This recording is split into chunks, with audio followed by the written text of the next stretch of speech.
So hi everyone, today I'm with Mark Dennis. So Mark is a seasoned insurance executive with a strong expertise in technology and I would say people as well. Mark was a global COO and Europe's CEO of MunichRe's Digital Partners. And Mark will tell us more about what this organization was about. And what Mark did is build InsurTech ecosystem. He's probably one of the early stage InsurTech ecosystem builders of I would not say our century, but of the way InsurTech came into the market in the UK and across Europe. Mark left recently MunichRe Digital Partners, which was reintegrated within the MunichRe group. And today, Mark works with various numbers of young ventures to help them scale and become bigger businesses. So thank you very much for joining me today, Mark. Pleasure. Thank you for having me. That was quite the welcome, by the way. And you sort of referenced my multiple job titles, which I look back now and think that sounded a bit silly, really. But yes, I was responsible for a fair amount at Digital Partners. Yeah. Should I give a bit more background to what we did? That'd be helpful. Yes, please. I would love to hear from you about who you are, actually, sure. Who you are, what you love doing, because that will help us understand why Digital Partners and what you do every day today. Let me give you a very whistle-stop tour of my career. It's nearly 30 years old now, I suppose, in terms of how long I've been working. Makes me feel old actually saying that, Sabine, but there you go. So I started out in software, believe it or not. I joined a software company on graduating. They happened to build insurance platforms. So I'm one of those people, you get two types of people in insurance, really, don't you? You get the career insurance people who've always wanted to be an underwriter or an actuary or something like that, and they've kind of planned it all out. Or you get everybody else who kind of fell into insurance one way or another and then never managed to escape. And that I'm in the latter group. So I worked for this software company for a number of years in different roles, and I kind of, emerged as this fairly senior project manager, I guess. And then I did a piece, sort of patch in my career of consulting, I guess like a lot of people, some freelance work along the way. And then I happened upon a contract that was in a MunichRe business, and that was my doorway into the MunichRe group 12 and a bit, nearly 13 years ago. So I joined the group back in, I think it was 2009, something like that. Again, seems like quite a long time ago. And my main focus at that time was running business change. So I was, like I said, a kind of, if I was describing my profession, it would be a sort of project specialist. I've done every role on projects, from testing all the way through to program sponsor. So I've done every kind of layer of jobs on projects. I'm a kind of project guy by trade, I suppose you'd say. And I was running large parts of business change in the group. One of my internal customers is a guy called Andy Rear, who you'll know, and I guess a lot of your listeners will know the name for sure, probably met him as well. I heard him at conferences. He was working on an idea. This is back end of 2015. He was one of my big internal customers, running a big part of MunichRe's life reinsurance business. So nothing really to do with InsurTech, nothing to do with P&C either. But he had met our good friends, bought by many, sort of through a mutual connection, and asked me to help him out with what he was calling a business plan, an idea. It wasn't really more than a scratch of sort of thinking on a bit of a beer mat, that kind of level of a business plan. So I helped him work on this idea. And then in the early part of 2016, we took that idea to the main board of MunichRe and got essentially full backing to build a business around this InsurTech engagement model. So it kind of emerged from just as, a sideline really from our day jobs. And then it's one of those things, Sabine, where one minute you're working in a particular capacity, and then the next minute it's like, okay, you have to drop everything because we've got this new thing and you have to do that immediately. So it was, it wasn't really engineered at all. It was something that just kind of emerged, and it was a combination of a good idea with Steve and the guys at Bought by Many, and good timing. And, we launched this business. That's the start of 2016 with just the two of us. And when I left just recently we were more than 100 people. So, it's really scaled quite fast, and it's even in MunichRe terms, it's a reasonably large size business. So yeah, quite proud as I look back, as I sit here, and I'm not really coasting into retirement. We'll come on to that in a bit, but as I look back, I'm quite proud of what we achieved in 5 years, actually. Yeah, that's what I was going to say. 5 years, and I know the numbers, so it's it became a multi-million dollar initiative.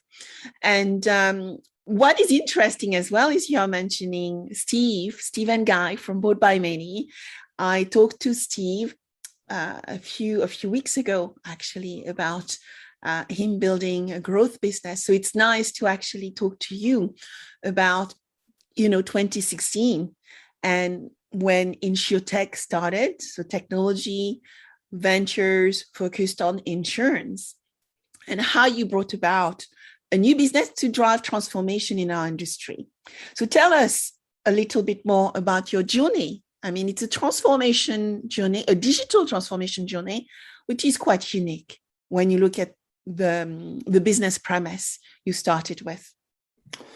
Well, the key for us at that time was to get the backing of our board. I mentioned that we went with it was more than a beer mat by that point. We had, put maybe 4 pages together of a business case for doing this. But the main achievement we had there was to get full backing of our board. So our board member fully supported what we were trying to do, and by that I mean that we were entitled to experiment slightly using the group's balance sheet, right? So, we could also bring in the resources that we need. Like I mentioned, we grew from 2 to over 100 people. So, we invested, or MunichRe invested in this idea quite substantially. For me, the reason that it really worked well was we had that kind of blended model. So we offered the like a one-stop shop, really, a toolkit of all the things an InsurTech in particular might need. Latterly, we've worked with not just InsurTechs, but other sort of distribution, which I'll come on to. But so we could offer everything, obviously, that you'd expect: insurance capacity and kind of product and pricing expertise. But we could also offer, some technology solutions, data solutions. We had compliance people. We had the backing of the group in terms of, sort of risk and data analytics and all of that. So we could bring the weight of the group with kind of in a nimble unit, so we had the best of both worlds. And then we had a kind of sibling offering through MunichRe Ventures, so we could also invest at the same time, provide capital to so investment capital to these businesses as well as risk capital.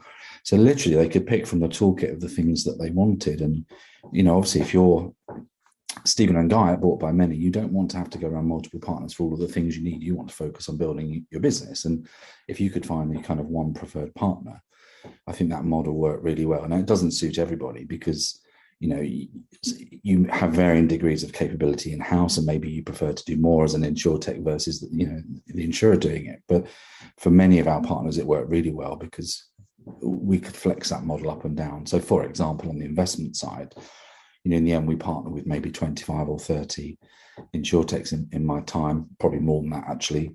And we invested in less than half. So we're quite selective about, where the capital went, and actually some of them didn't require money at that time, so it wasn't a necessity. But I think the examples where we've got it really right are probably where we've blended that well. So Bought by Many is a very good example of that, as is Next Insurance in the US, and these are almost household names, I suppose. I would being a bit bold by saying that because it's insurance and it's InsurTech, but almost household names in our world, aren't they? So. And they were, funny enough, the first 2 that we actually worked with in early 2016. So I think we did something right in our early partner selection and what that offering was to them. Yes, absolutely. And I remember seeing the announcement around how you were selecting those ventures.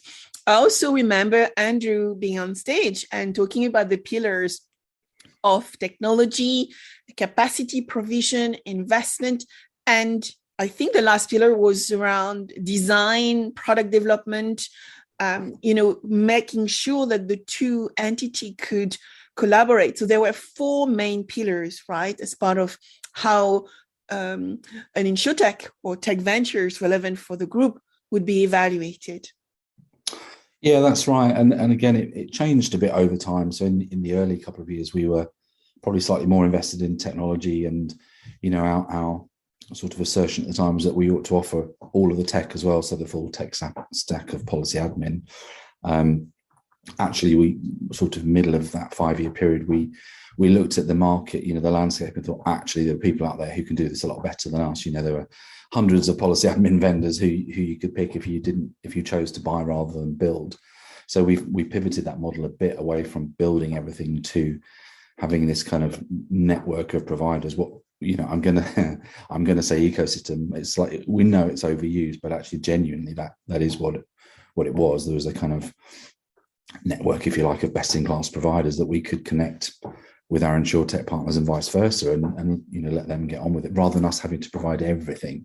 So latterly, we focus more around data infrastructure actually, and collaborating with our InsurTech partners to leverage some kind of data advantage actually. So that was where we focused sort of towards the end, or that's where the focus is now actually.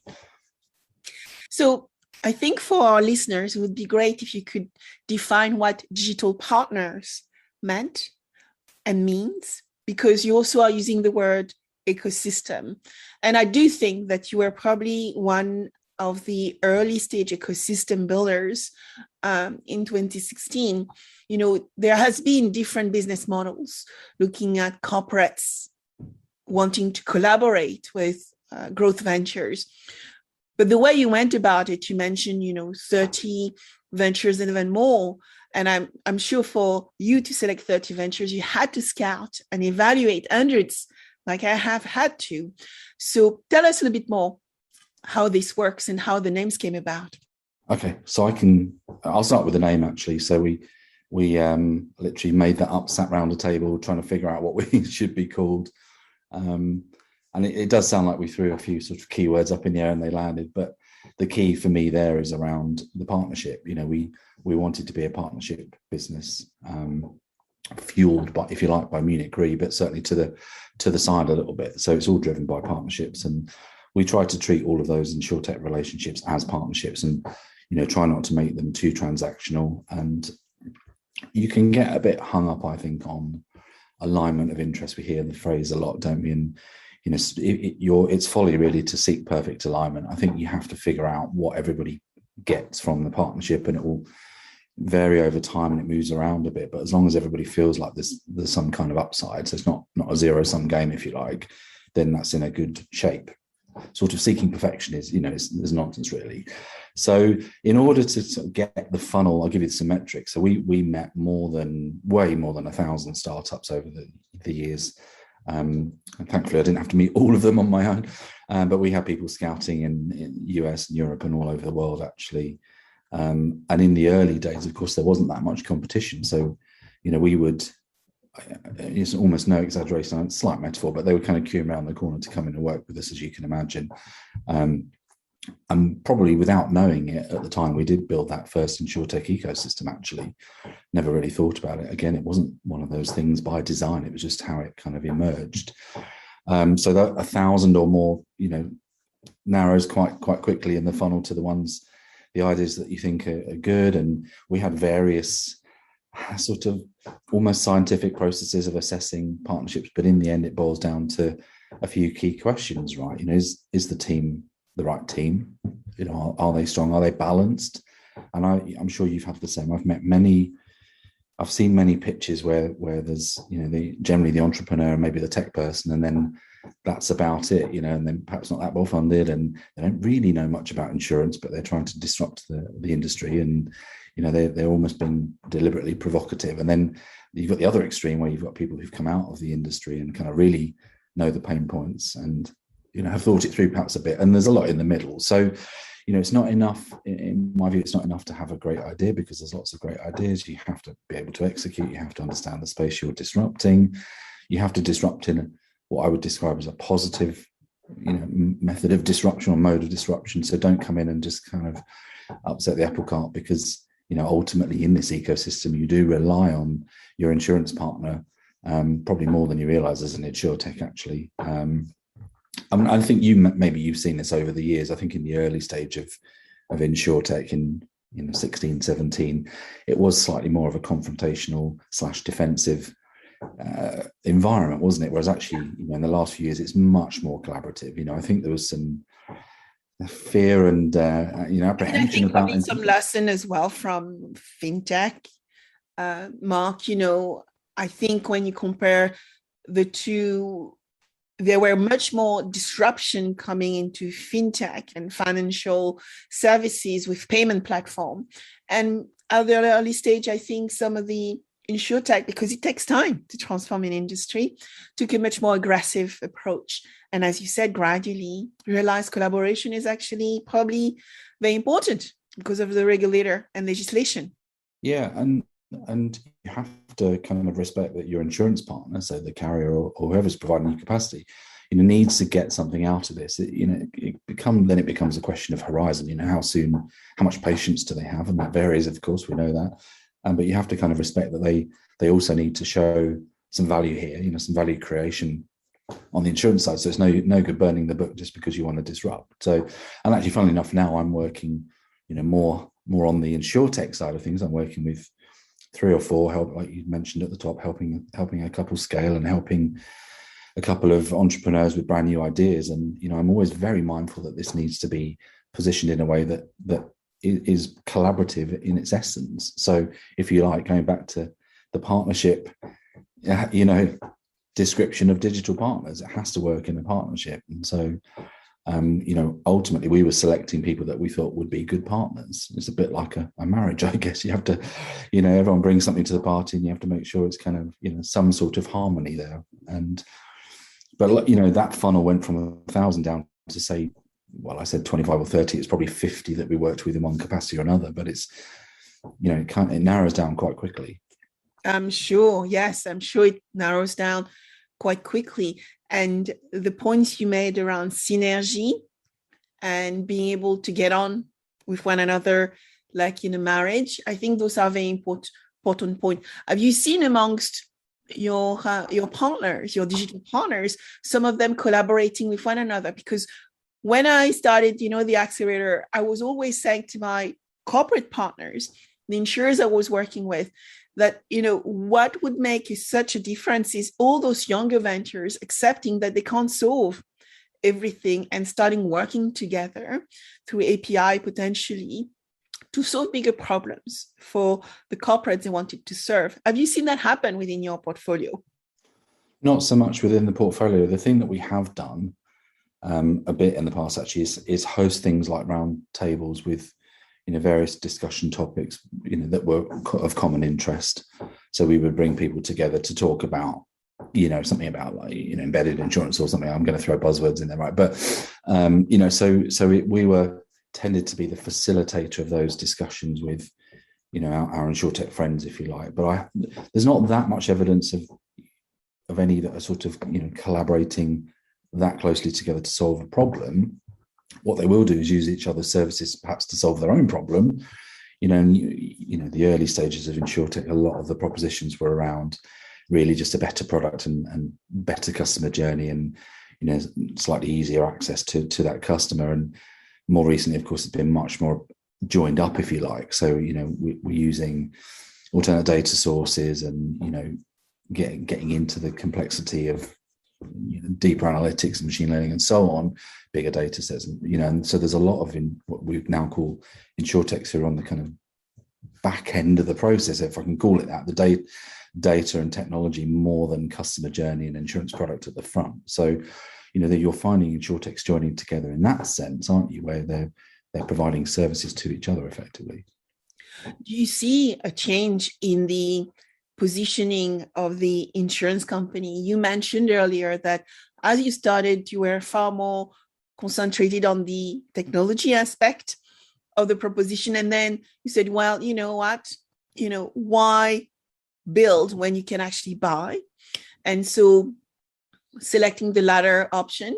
But you also mentioned data and mastering an understanding of data. Do you see a shift happening in our industry around, that importance of data? We we hear data is the oil of, the most important things of everything. Did you see that happen as you built digital partners? I mean, my theory is that insurance has always been data driven, right? Always, even from 400 years ago, or let's go 4,000 years ago, Phoenician traders or whatever. They're always figuring stuff out based on some kind of data points, aren't they? When's the safest time to sail across that ocean and deliver your goods or whatever? So there's always it's always been a data driven industry, if you like. I think now we have the benefit of technology that allows us to process a lot more data, right? And everybody's trying to capture data points and try and get some kind of data advantage.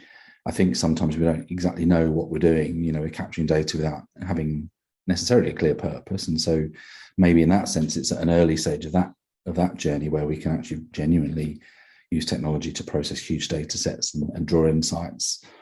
And actually, by the way, this is a common theme you'll have heard already, not just to sort of repair and replace, if you like, in the old style of insurance, but much more around, risk prevention and prediction, so being more predictive to avoid or mitigate risk.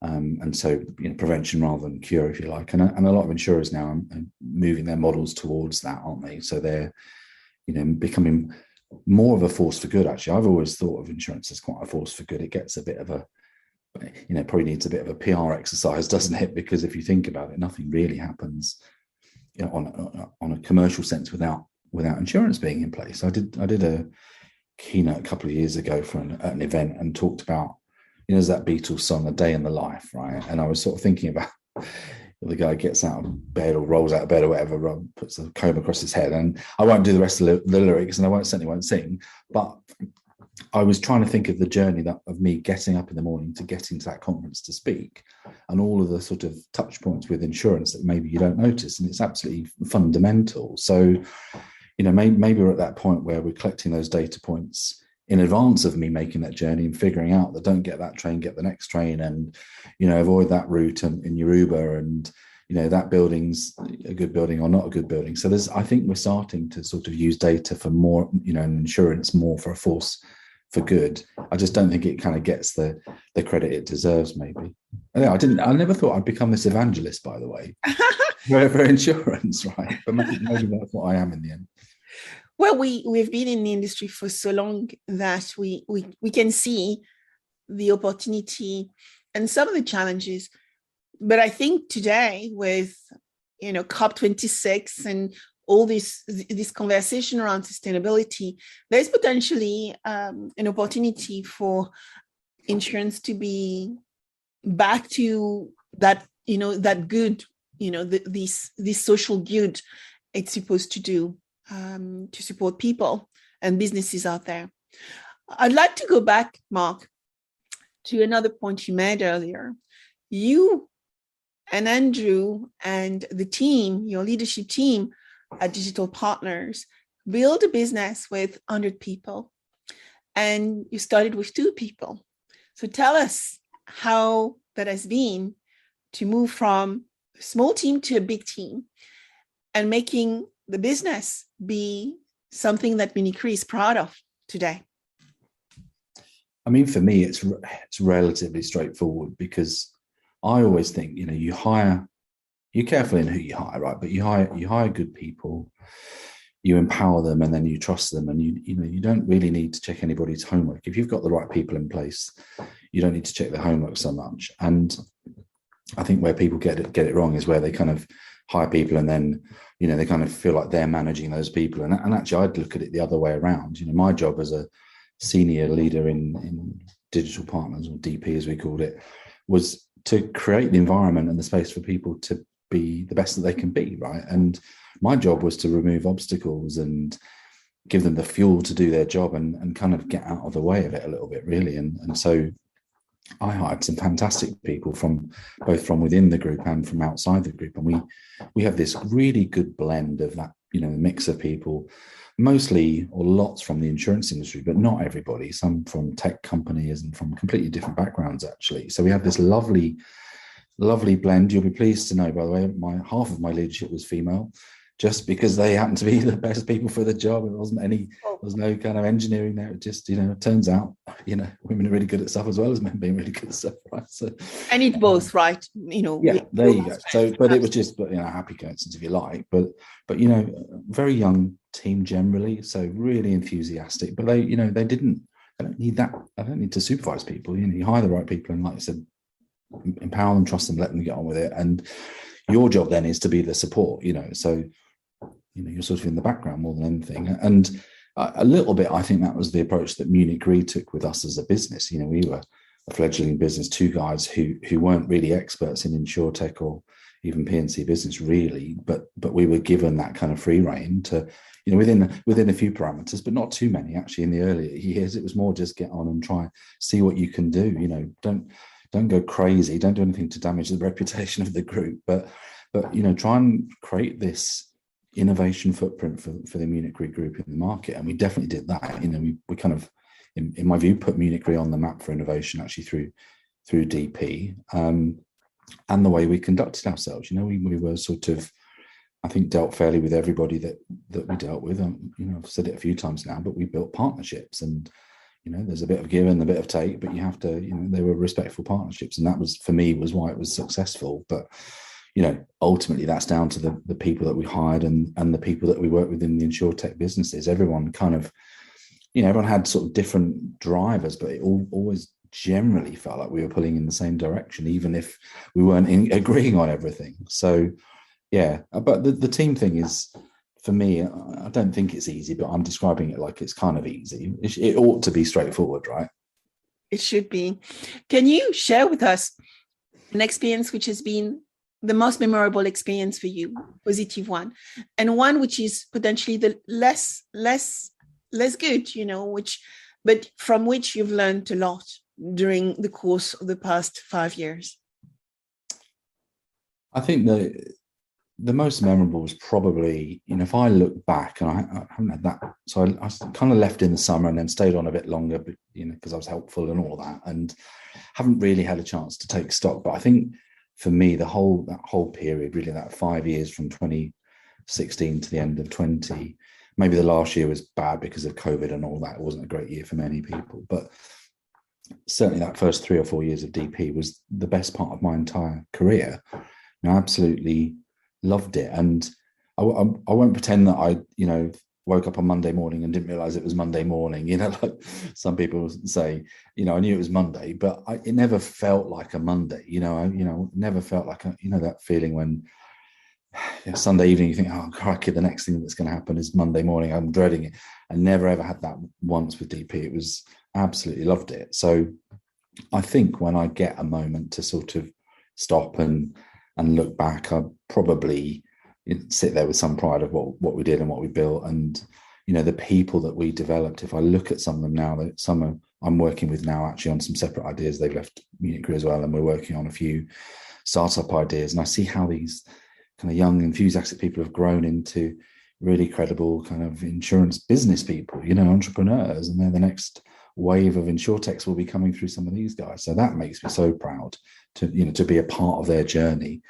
The hard bits, I think, along the way are when partnerships don't work out. We've had a handful of InsurTechs who, for one reason or another, haven't got the traction they need or haven't been well funded enough, and so so eventually things don't end well, and that is difficult because my job is to protect MunichRe's balance sheet to some extent, right? But equally, I look at these people who've probably put a lot on the line, and it is entirely stressful, isn't it, for these guys to try and carry their business when maybe it's not going in the right direction. So a lot of admiration and sometimes a lot of, well, certainly empathy, but a lot of sympathy for these guys when they hit the wall, and you can see it in their eyes, can't you, sometimes how stressful it is. So not every idea is going to be successful. That's the reality of it. But yeah, it is hard to see things fail, I suppose. Not a big fan of failure.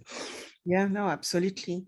And when you look at, sometimes you wonder whether part of InsurTech or, having a startup or the tech startups, whether there is a part of it which is luck, question mark, but you already have mentioned some key characteristic of successful businesses, right? How to build a sustainable, successful venture, such as a team and the execution acumen.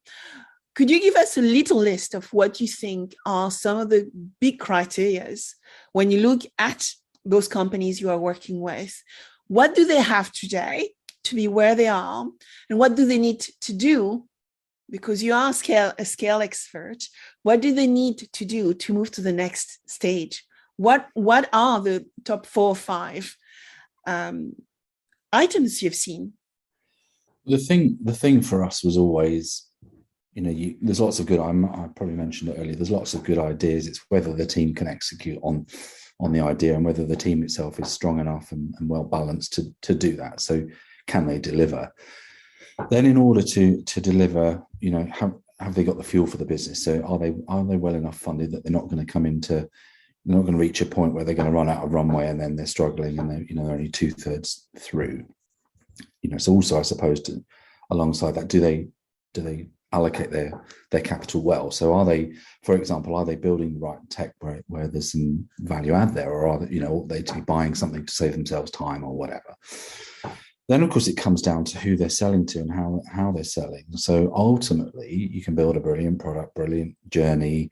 You can be well-funded. You can have a great team, great idea. But if you don't have a customer, if no one's buying it, then it's kind of pointless, right? So, our big acid test really was distribution. How are you getting to a customer? This is the customer that everybody else is trying to sell to, by the way. So, what's your edge here? What can you tell me that I believe that gives you that edge over somebody else? And they're basically, let's be realistic, these things have never really changed that much over time, have they? But it's a kind of combination of all of it that gives them a chance of success.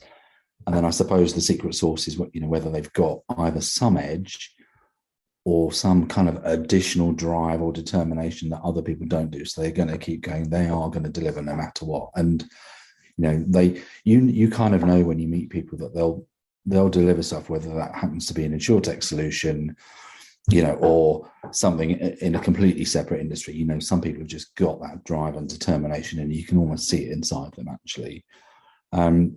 Scaling slightly different. I think, I'm working at a number of businesses now whose the front end of their businesses are growing really fast. So they've managed to get that. They've answered those questions. They had a great idea. They found a space in the market. They found a means to reach a customer. So the front end, top line, let's say, is growing fast.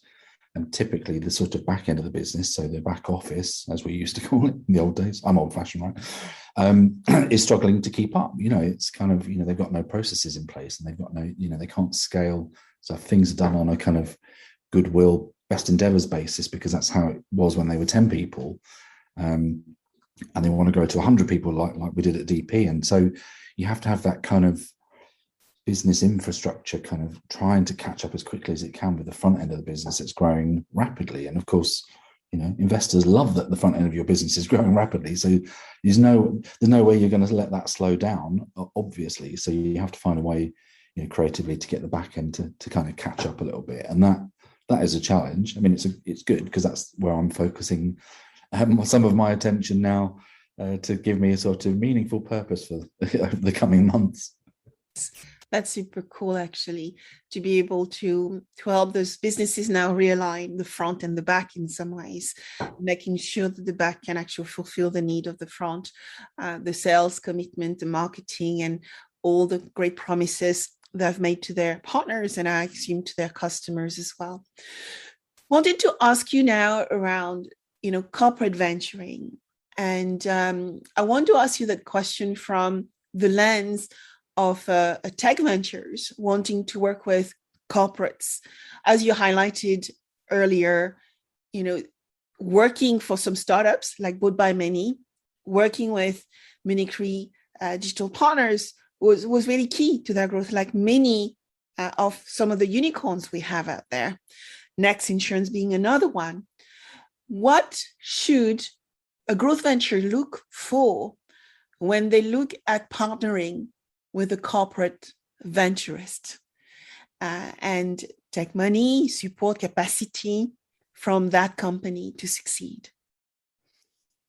I think you have to pick a partner based on values, probably. Are they kind of motivated by the same thing? Do they have a similar time horizon for you? Because if you've got a venture funded business, right? So venture capital funded business, that's pouring a lot of fuel on, in some cases, fast moving vehicle, right? So it's just going to get faster and faster. And so you need your, kind of corporate partner, whichever guise they're in, but let's say they're, potential insurance carrier. You need them to be somewhat aligned with you in terms of time horizon, what they find is important, their kind of appetite for experimentation, all of that stuff. Because what you don't want is to get some way down the line and then have a surprise because you realize you're completely misaligned. Now, I mentioned earlier, there's no point pretending that we can ever have this perfect alignment of interest, because it's just, I don't think it exists, probably.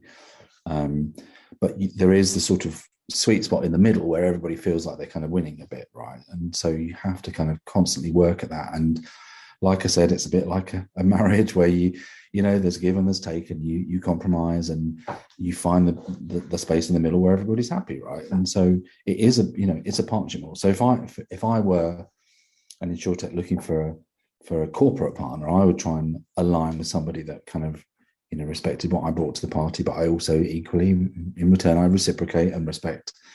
They have, lords and masters who are expecting them to take care of balance sheets and, ultimately the P&L of their business as well. And so I have to kind of respect that. So, I feel like I'm repeating myself a bit on the partnership model, but that's what I would look for, kind of a faithful partner, if I can describe it like that.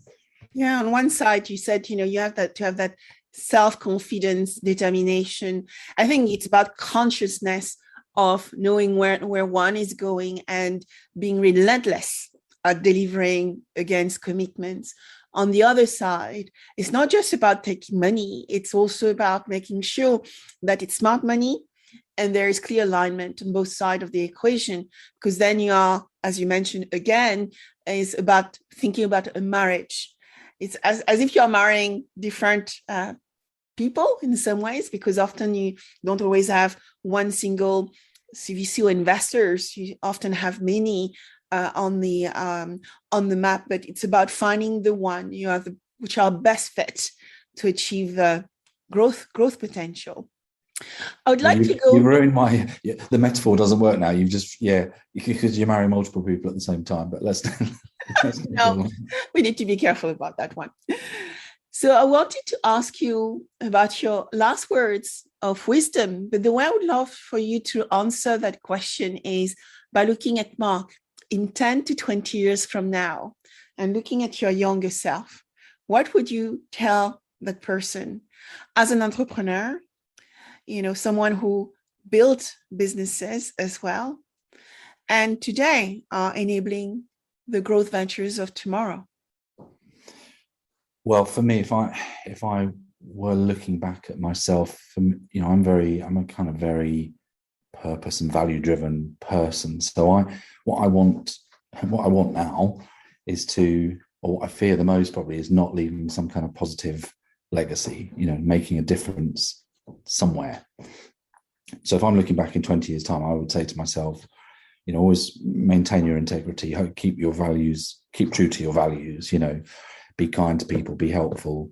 And actually, if you follow those kind of sort of key principles, if you like, or core principles, in theory, then you will leave a positive legacy. So for me, it's key that I kind of, the people that I work with share values with me, and I can build a business that I think is a good business and operates in the way that I think is, sensible or good, clear, transparent, treats its employees well, treats its partners well, all that kind of stuff. And by the way, I would, instill the same principles in my own children. I would expect them to operate in that way, and hopefully I set a good example for them as well as my business partners. So for me, it's all about kind of leaving making this positive impact, whether that be helping a business grow in the right way or developing people that become the next sort of wave of entrepreneurs, or they employ the next group of people and enable them to be really great at what they do. And so I know it sounds all a bit kind of noble, but that's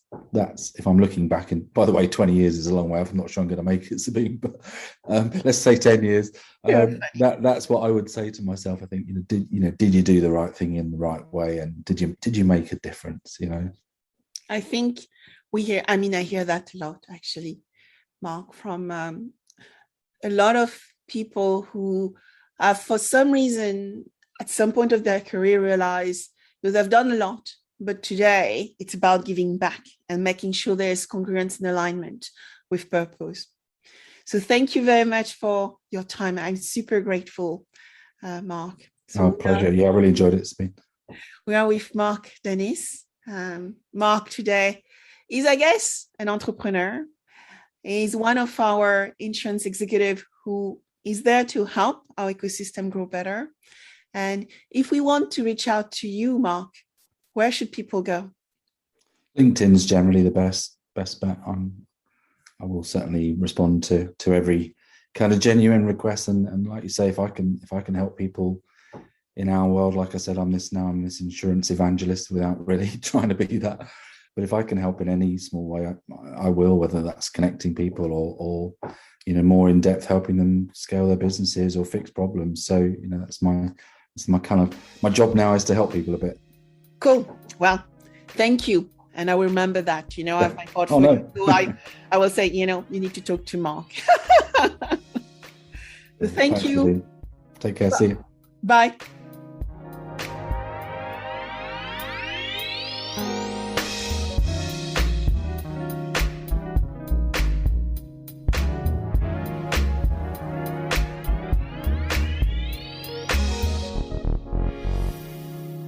If you like this podcast, subscribe now, share with your friends, and if you enjoyed it, please give it a 5-star review. Also, if you want to cover any specific subject with me, contact me on Instagram under Sabine VdL Officials or LinkedIn under Sabine VdL. Thank you.